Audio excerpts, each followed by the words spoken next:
विकास समन्वय समितीच्या वतीने मी बोलतो आहे। जानेवारी 2026मध्ये अशा प्रकारची समिती आपण स्थापन केलेली आहे। ते मूळ पाणी प्रश्नाच्या संदर्भात देवगड जामसंडे शहराचा पाणी प्रश्न हा गेल्या अनेक वर्षाचा प्रश्न आहे, परंतु लोकांची जी समस्या आहे, लोकांचे जे प्रश्न आहे तो मांडण्यासाठी किंवा प्रशासनापर्यंत पोहोचवण्यासाठी अशा प्रकारचा एखादा प्लॅटफॉर्म निर्माण करावा, अशा प्रकारचा एक दबावगट निर्माण करावा या उद्देशाने देवगड जामसंडे शहर विकास समन्वय समितीची आपण स्थापना केलेली आहे।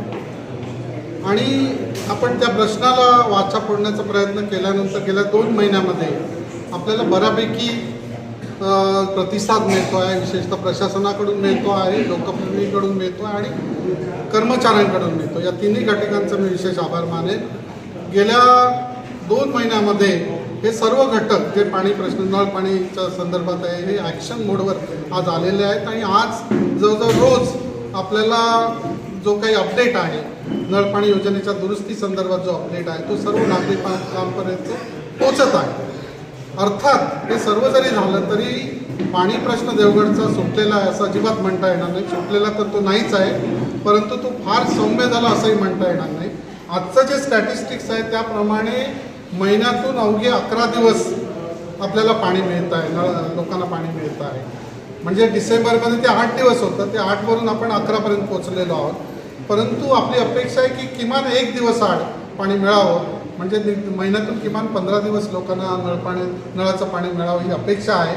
अर्थात आम्ही आशावादी आहोत की प्रशासनाकडून अधिक प्रयत्न केले जातील आणि भविष्यामध्ये हे किमान 1 दिवस आड लोकांना पाणी मिळेल। अर्थात पुन्हा एकदा मी सांगतो की आज जी काही पाणी नळपाणी दुरुस्तीची जी काही योजना चालू आहे, दुरुस्तीचे जे काम चालू आहे ते अतिशय धीम्यागतीने चालू आहेच, परंतु ते पूर्ण होऊन सुद्धा देवगडचा पाणी प्रश्न सुटणार असं वाटत नाही। देवगडचा पाणी प्रश्न खऱ्या अर्थाने जर सुटायचा असेल तर आपल्याला जी नवीन नळपाणी योजना आहे, कुर्ली सातंडी नळपाणी योजना आहे, ही प्रत्यक्षात कार्यान्वित आली पाहिजे।